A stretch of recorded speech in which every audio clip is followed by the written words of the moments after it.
एक तो हमें ये मालूम नहीं कि किसकी बातें हमारे सामने लाई जा रही हैं, यानी उसका मकाम क्या है, उसका दर्जा क्या है।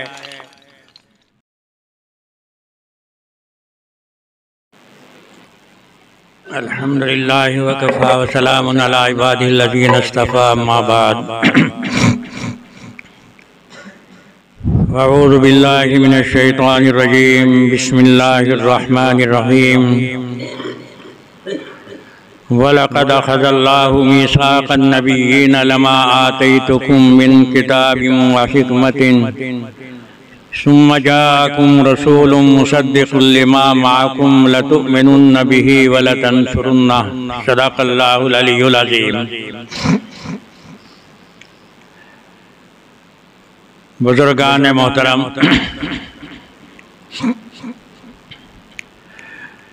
कोई लंबी चौड़ी बातें करने का न वक्त है न कोई इरादा है। जहन के अंदर एक बात आई। आज जो हम और आप अपना हाल देखते हैं और पूरी उम्मत का, खुलासा जहन में यह आया कि दो चीज़ों की कमी आई है हम में। एक तो हमें ये मालूम नहीं कि किसकी बातें हमारे सामने लाई जा रही हैं, यानी उसका मकाम क्या है, उसका दर्जा क्या है। दुनिया का कायदा यह है कि अगर कोई बड़ा आदमी है, बड़ी कुर्सी का मालिक है, हुकूमत का मालिक है, उसकी ज़ुबान से अगर कोई बात निकलती है तो सबकी ज़ुबानों के ऊपर वो बात आ जाती है। आज हमारे वज़ीर आज़म ने ये कहा है, हमारे वज़ीर आज़म ने ये कहा है। उससे भी अच्छी बातें अगर कोई दुनिया का वो आदमी कहे जो किसी कुर्सी का मालिक नहीं, किसी हुकूमत का मालिक नहीं, तो कोई उसकी बात सुनने को तैयार नहीं होता। इसलिए ज़रूरी ये होता है कि इस किस्म की मजलिसों में जो हम बैठें तो हमें ये भी मालूम हो जाए कि जिसकी बातें हमारे सामने लाई जा रही हैं उसका मकाम क्या है, उसका दर्जा क्या है। फिर हम इस बात को देखते हैं कि हमें खुद अपना दर्जा, अपनी हैसियत मालूम नहीं। इंसान अगर अपनी हैसियत, अपना दर्जा नहीं जानता कि मैं हूँ क्या, कौन से ख़ानदान से, कौन सी निस्बत से मेरा ताल्लुक़ है, किस मुल्क का मैं रहने वाला हूँ, क्या मेरा दर्जा है, तो वो भी अपने दर्जे को, अपनी हैसियत को खो देता है। आज एक बज़ाहिर ये कमी हमें नज़र आ रही है कि हमें ये मालूम नहीं कि हम हैं किस दर्जे के ऊपर। इसलिए मुख्तसर से वक्त में ये चंद बातें मैं आपके सामने अर्ज़ कर रहा हूँ। ये तो हम सुनते रहते हैं, हर वाइज़, हर तकरीर करने वाला, हर मजलिस के अंदर बोलने वाला अंबिया की बातें लाते हैं, नबियों की बातें लाते हैं, रसूलों की बातें लाते हैं। लेकिन ज़रा ये सोचो, ये जो रसूल या नबी जिसे हम कहते हैं उनका दर्जा है क्या और क्या उनका मकाम है, और दुनिया को, हमें ही नहीं सारी दुनिया को उनकी क्या ज़रूरत है। ये सारा का सारा आलम, सारे का सारा निज़ाम, हम और आप सारे इंसान ये सोचें कि आखिर हमारा मकसद है क्या, हम किधर जा रहे हैं और कहाँ जा कर के हमारी मंजिल रुकेगी। न मालूम कितने बादशाह, कितने बड़े बड़े इंजीनियर, कितने बड़े बड़े साइंसदान दुनिया से गए, लेकिन किसी को कोई ये नहीं सोच रहा कि आखिर वो गए कहाँ, कहाँ उनका मकाम है, किस जगह वो ठहरे हुए हैं। न वो आकर के बताने वाले, दुनिया को रास्ता बताने वाले, दुनिया को सही रास्ता दिखाने वाली वो एक जमात होती है जिसे कहते हैं हम नबी, या जिसे हम कहते हैं रसूल। रसूल का दर्जा नबी के मुकाबले में बड़ा होता है, क्योंकि रसूल उसे कहा जाता है जिसके पास आसमान से किताब भी उतरी हो, और नबी के लिए किताब का उतरना कोई ज़रूरी नहीं, वो पहले नबी की किताब को भी दुनिया के सामने पेश कर देता है। अब ये नबी किसे बनाया जाता है, एक इंसान अगर क़यामत तक की उसे उम्र दे दो और वो मेहनत करता रहे, अल्लाह अल्लाह करता रहे, दुनिया का कोई भी काम न करे, फिर वो ये सोचने लगे कि मैं इतनी इबादत करने से मैं नबी बन जाऊंगा, हरगिज नहीं। मेहनतों से नबूवत नहीं मिलती, कोशिशों से रिसालत नहीं मिलती। अल्लाह जिसे चाहते हैं वो उसे नबूवत देते हैं, अल्लाह जिसे चाहते हैं उसे रिसालत देते हैं, उसे रसूल बनाते हैं। ये भी नहीं कि दुनिया में आप ये देखें कि सब में इबादत करने वाली जो मखलूक है तो उसे ही रिसालत दे दी जाए, उसे ही रसूल बना दिया जाए। अगर दुनिया में सब में ज़्यादा इबादत करने वाली किसी कौम को रसूल बनाया जाता तो फिर फरिश्ते रसूल बनने चाहिए थे, क्योंकि कोई फरिश्ता ऐसा है ही नहीं जो अल्लाह की नाफरमानी कर दे, अल्लाह का कोई गुनाह कर दे। जहाँ हुक्म मिला वो तो उसी काम के ऊपर लगे हुए हैं। और अगर किसी ताकत किसी कुव्वत वाले को नबी या रसूल बनाया जाता तो फिर ये जिन्नात रसूल बन जाए, जिन्नों में रसूल आना चाहिए था, क्योंकि जिन्नों के अंदर अल्लाह ने वो ताकत पैदा की है जो इंसानों में नहीं। जिन्हों के अंदर ये ताकत है कि वो इंसान के बदन में घुस सकते हैं, इंसान के खून में अपने को शामिल कर सकते हैं। अल्लाह ने उन्हें आग से बनाया, हमें और आपको बनाया है मिट्टी से, तो उनकी ताकत बढ़ी हुई है। लेकिन जिनों में कोई नबी नहीं भेजा गया, फरिश्तों में कोई नबी नहीं भेजा गया।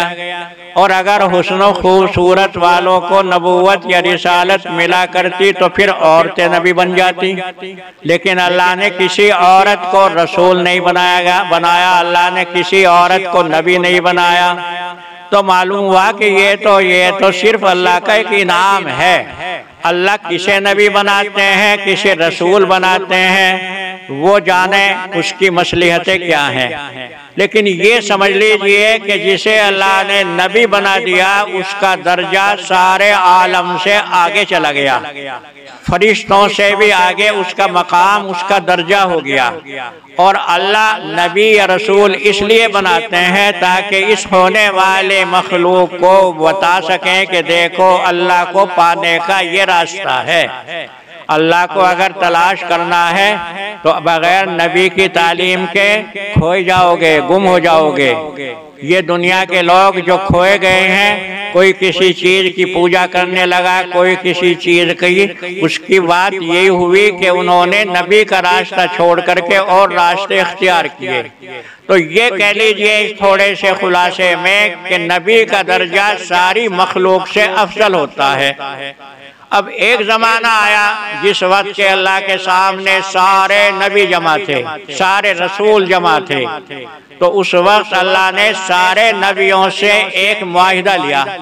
मुआहिदा ये होता है, यानी अल्लाह ने सबके सामने एक बात पेश की और ये कहा कि देखो तुम सबको इसके ऊपर अमल करना है, तुम सबको ये बात बतलानी है। वो क्या था? सारे नबियों के सामने अल्लाह ने ये मुआहिदा लिया कि आखिर में मैं एक नबी भेजूंगा जिसके पास किताब होगी, जिसके पास हिकमत होगी।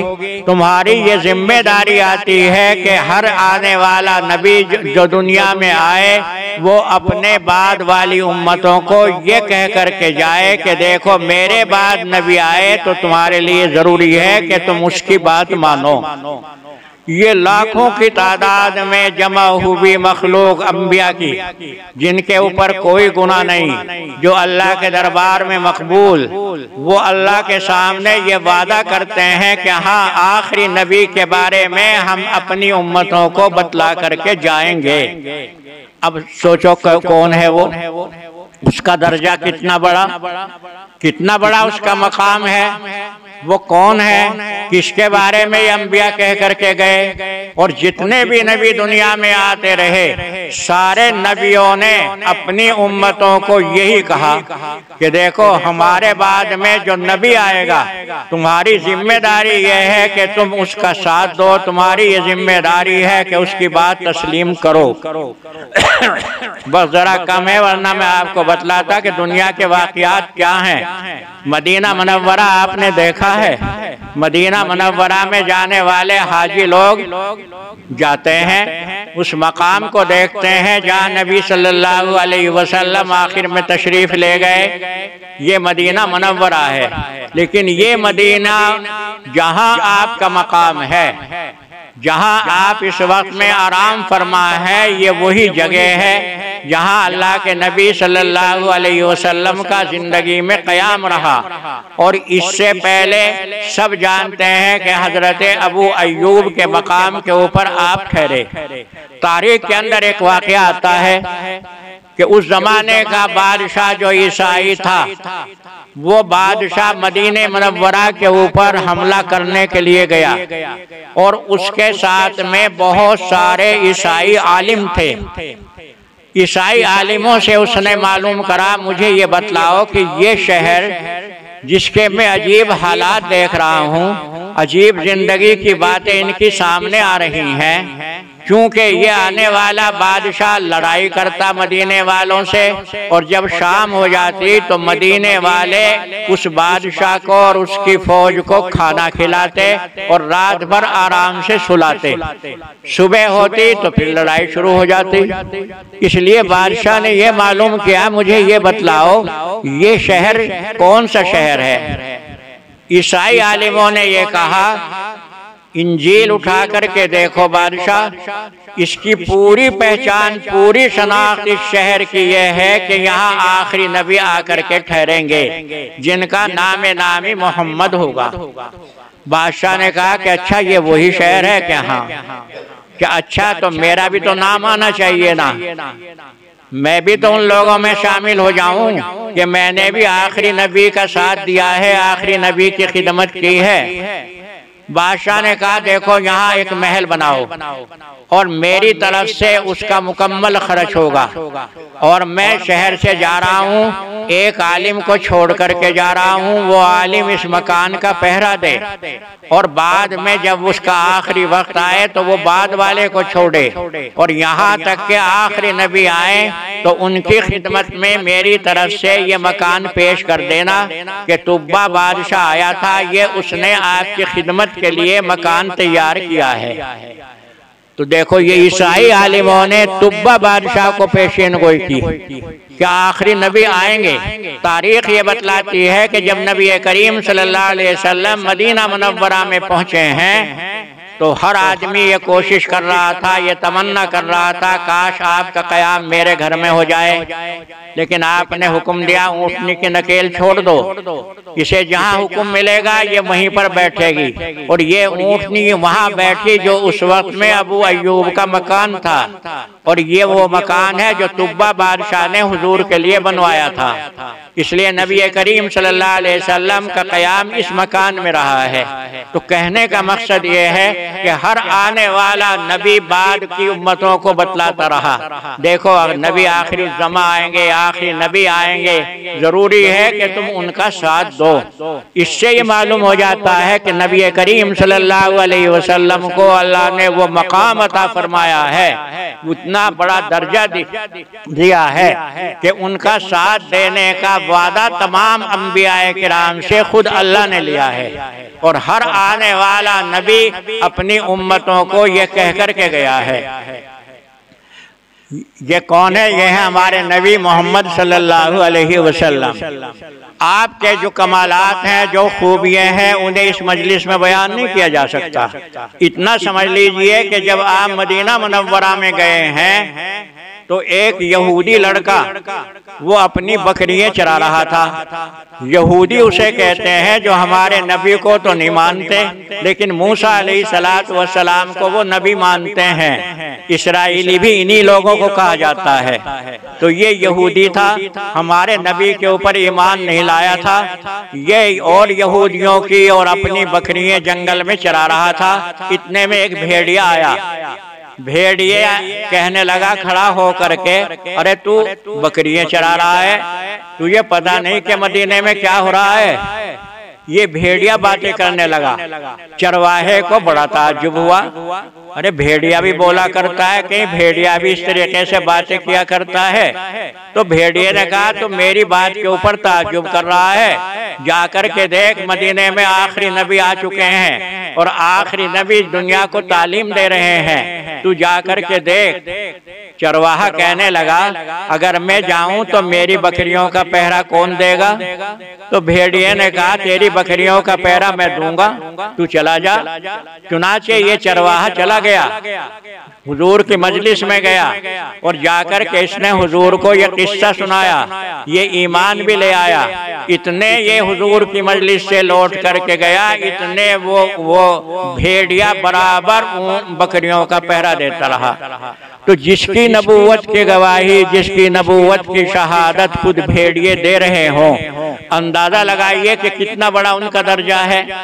ये तो दर्जा है उस नबी का जिसका कलमा आप पढ़ते हैं। जब आप पढ़ते हैं ला इलाहा इल्लल्लाह मुहम्मदुर रसूलुल्लाह, तो ये मुहम्मदुर रसूलुल्लाह इस कलमे में वो आप ही का तो नाम है। जब आप अजान पढ़ते हैं तो कहते हो अशहदु अन्ना मुहम्मदर रसूलुल्लाह, ये किसका नाम आया?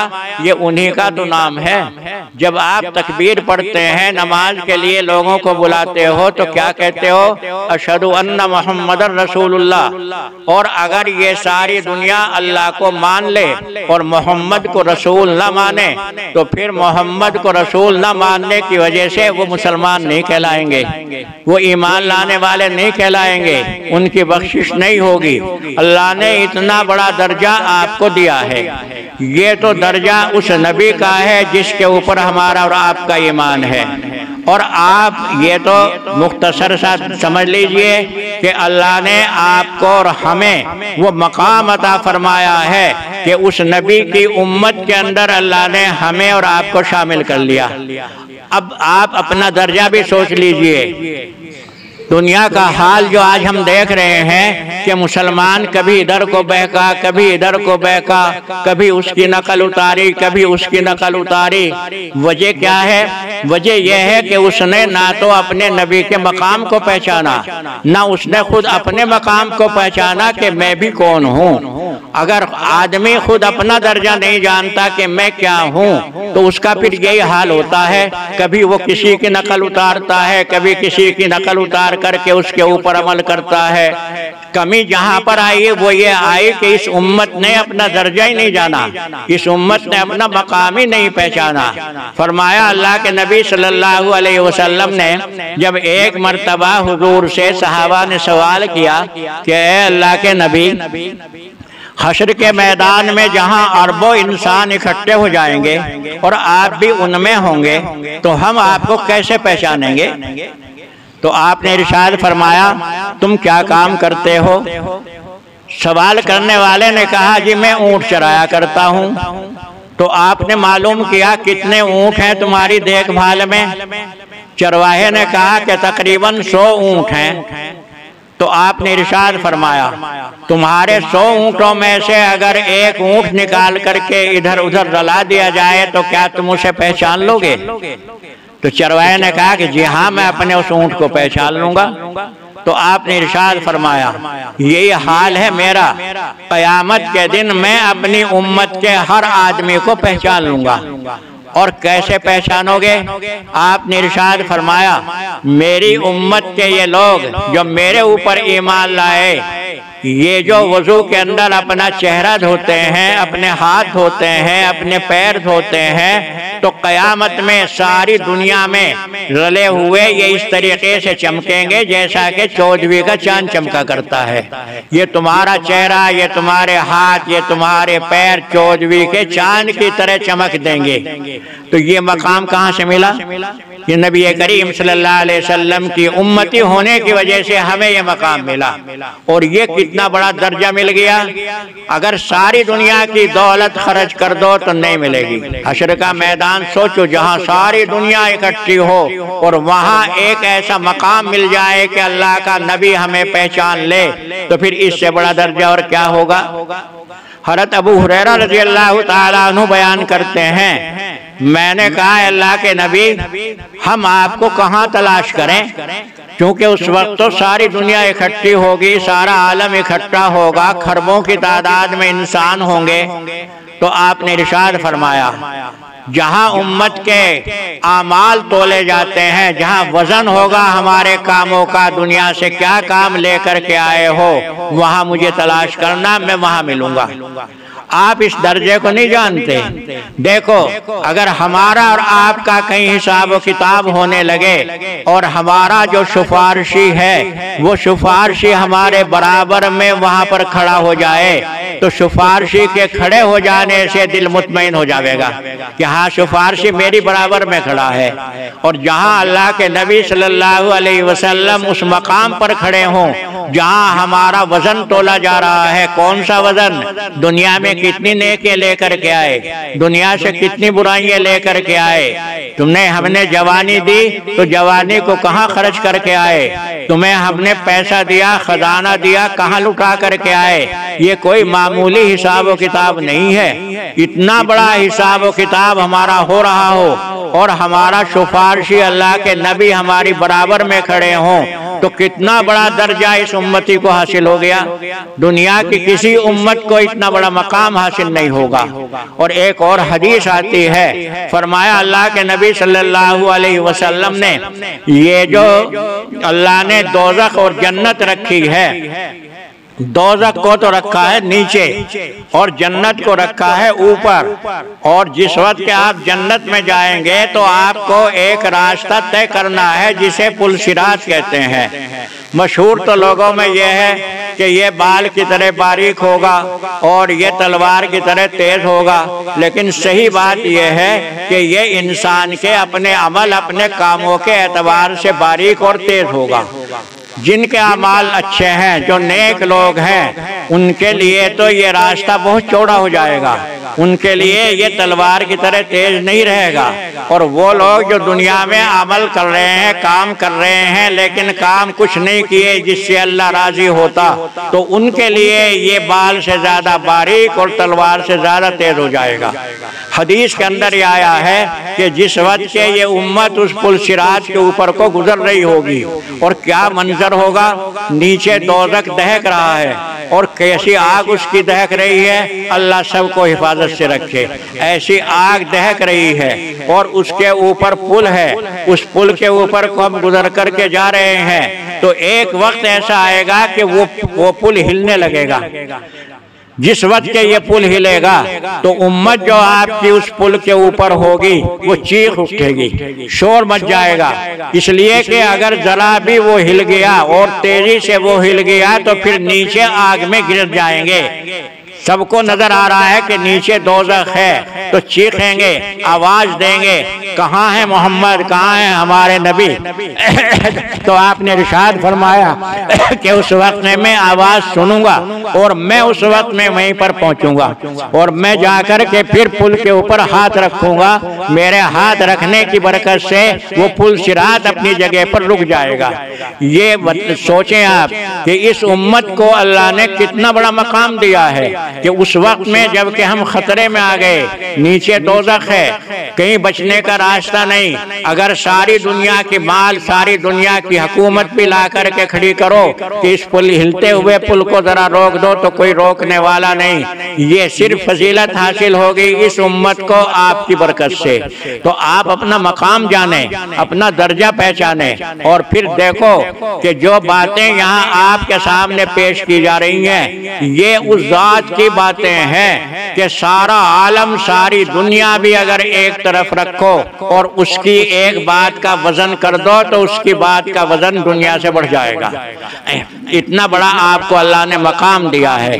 तो आज जो मैं गौर करता हूँ, और मैं नहीं, जितने भी समझदार लोग गौर कर रहे हैं कि बात क्या हो गई इस उम्मत में, आखिर क्यों हम सही रास्ते के ऊपर नहीं आ रहे। बहुत कुछ कोशिशें करने वाले कर रहे हैं, समझाने वाले समझा रहे हैं, लेकिन कमी यही आ रही है कि ना तो हमने उस मकाम को जाना जिसकी बातें हमारे सामने हैं, ना हमने उस अपने मकाम को जाना, अपने दर्जे को जाना कि उनकी बरकत से हमें कितना बड़ा दर्जा मिल गया है। इसलिए दुनिया भर की कौमों की नकल हम उतार रहे हैं। कभी ये नहीं सोचते कि जब अलहम्दु शरीफ आप पढ़ते हो और नमाज के अंदर अलहम्दु शरीफ का पढ़ना तो वाजिब है, सभी मसला जानते हैं। जब आते हो गैरिल मग़ज़ूबि अलैहिम वलद्दाल्लीन, क्या मतलब है इस जुमले का? ऐ अल्लाह तू हमें बचा उन कौमों से जिनके ऊपर तेरा गुस्सा उतरा है। ऐ अल्लाह तू हमें बचा उन कौमों से जो गुमराह हो गई हैं। ये इस आयत का तर्जुमा है। गैरिल मग़ज़ूबि अलैहिम वलद्दाल्लीन, अल्लाह का गुस्सा उतरा है यहूदियों के ऊपर। ये यहूदी कौम तबाह हुई, बर्बाद हुई। आज दुनिया के अंदर एक मुट्ठी भर यहूदी हैं जिन्होंने अब भी सारी दुनिया में फसाद मचा रखा है।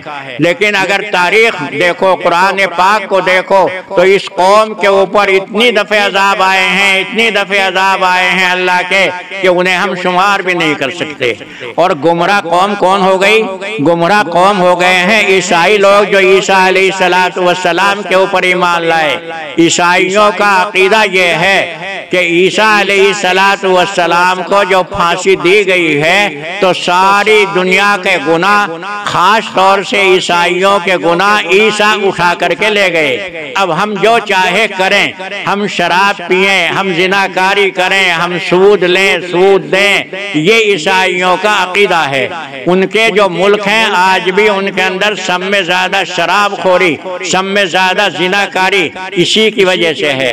जिन्हें कुरान पाक कह रहा है कि ये लोग रास्ता भूल गए, गुम हो गए। हमें तो ये सबक सिखाया गया है कि देखो, इस उम्मत के लोग सुन लें कि अगर मोहम्मद की बेटी फातिमा, वो भी अल्लाह का हुक्म तोड़ेगी, वो भी अगर इस हाल में जाएगी कि उसके ईमान के अंदर कमजोरी होगी, तो मैं उनका कोई साथ नहीं दे सकता। ये आपने फातिमा के बारे में फरमा दिया, जबकि फातिमा उन औरतों में से है जिन्हें जन्नत की औरतों की सरदारी मिलेगी। तो भाई हमारे अमल जो है, हमारे जो काम है, वो असल हैं। ये उम्मत इसलिए नहीं दुनिया में आई कि हम दूसरों के भिखारी बने। अगर दूसरे लोग खड़े होकर के खाना खा रहे हैं तो हम भी खा रहे हैं। अगर दूसरे लोग खड़े होकर के पानी पी रहे हैं तो हम भी पी रहे हैं। अगर दूसरे लोग खड़े होकर के पेशाब कर रहे हैं तो हम भी कर रहे हैं। अरे अल्लाह के बंदो, क्या तुम नकल उतारने के लिए दुनिया में आए थे? तुम तो इसलिए दुनिया में आए थे कि सारी दुनिया को ये बता दो कि देखो, हम जिस जात के ऊपर ईमान लाए हैं वो दुनिया के लिए रहबर बन करके आई है। वो दुनिया के लिए नक्काल नहीं है, नकल उतारने वाली नहीं है। कभी यही हाल था। जो ईमान लाने वालों की जमात दुनिया में घूमी, सहाबा का हाल देखो किस तरीके से वो दुनिया में गए। उनके सामने हर बिरादरियों के, हर कौमों के रिवाज आए। ये नहीं ये रिवाज अभी आए। जिस वक्त के हज़रत मुल्क शाम फतेह हुआ है, तो जानते हो मुल्क शाम, उस जमाने में मुल्क शाम इतना तरक्की याफ्ता मुल्क था जैसा कि आजकल आप अमेरिका और बरतानिया का नाम सुनते हो। इतना तरक्की याफ्ता मुल्क। और जिस वक्त के सहाबाए किराम वहां पर पहुंचे हैं और खाने का वक्त आ गया, खाने के लिए दस्तरखान बिछ गया, तो क्या हुआ? सहाबा की जमात बैठ गई। जो वहां फौज के जनरल थे वो भी खाने के लिए बैठे। खाने के बाद में उन्होंने अपना प्लेट जरा साफ करनी शुरू करी। एक शख्स ने कह दिया, देखो सामने ईसाई खड़े हैं, वो आपको देख रहे हैं, वो ये कहेंगे अरे ये मुसलमानों की जमातों का अमीर है, ये तो इस तरीके से खा रहा है। तो क्या जवाब दिया? साफ तौर से ये कहा कि क्या इन बेवकूफ़ों, इन जाहिलों की वजह से मैं अपने महबूब मोहम्मद सल्लल्लाहु अलैहि वसल्लम का तरीका छोड़ दूंगा? आज हमने किसे महबूब बनाया? किसके हम हमदर्द हुए? अपने को छोड़ा जिसने हमें वो दर्जा दिया, और उन लोगों के हम नक्काल बन गए कि जिनके ऊपर अल्लाह का गजब हर नमाज के अंदर हम पढ़ते हैं, अल्लाह तू हमें बचा, अल्लाह तू हमें बचा। उन लोगों से बचा जिनके ऊपर तेरा गजब उतर चुका है, उन लोगों से बचा जो गुमराह हो चुके हैं, लेकिन कभी हिम्मत रुकने की करते नहीं। क्यों इतना हाल बदला? अपना मकाम जानो, अपना दर्जा पहचानो। अल्लाह ने तुम्हें कितना बड़ा दर्जा दे दिया है। वह जरा कम था, आप हजरात भी अपने काम में होंगे, इसलिए मैंने ये चंद बातें कही हैं कि ये जितने भी हमारे लिए मेहनतें हो रही हैं, हमारी तबलीगी जमातें हों या हमारे मदरसे वाले हों या हमारी और तंजीमें हों, क्यों आखिर हम अमल की तरफ नहीं बढ़ रहे? क्योंकि हम खोए गए, हमने अपना दर्जा नहीं पहचाना। आपने सुना है नाम रुस्तम पहलवान का? आम लोग जानते हैं ये उस जमाने में ईरान का गवर्नर था, जिस जमाने के अंदर नबी करीम सल्लल्लाहु अलैहि वसल्लम और आपके ऊपर ईमान लाने वाली जमात ने ईरान के ऊपर हमला किया है। जब रुस्तम इतनी मर्तबा मुसलमानों के मुकाबले पर हार गया तो इसने एक नया रास्ता इख्तियार किया। इसने दावत भेजी मुसलमान फौजी के पास और ये कहा कि आप अपने यहाँ से 2 आदमी भेजो, मैं उनसे बातें करना चाहता हूँ। तारीख बतलाती है कि मुसलमानों के अमीर ने 2 आदमी उनमें से छांटे और कहा जाओ रुस्तम से बातें करो, क्या कहना चाहता है वो। ये 2 आदमी जिस वक्त के रुस्तम के पास पहुंचे हैं तो रुस्तम ने इनको मरूब करने के लिए यहाँ से लेकर के वहां तक बेहतरीन कालीन बिछा दिए, सोने और चांदी को बिछा दिया और खुद जिस तख्त के ऊपर बैठा वो तख्त सोने का और उसके बराबर में जो कुर्सियां रखी वो भी सोने की कुर्सियां।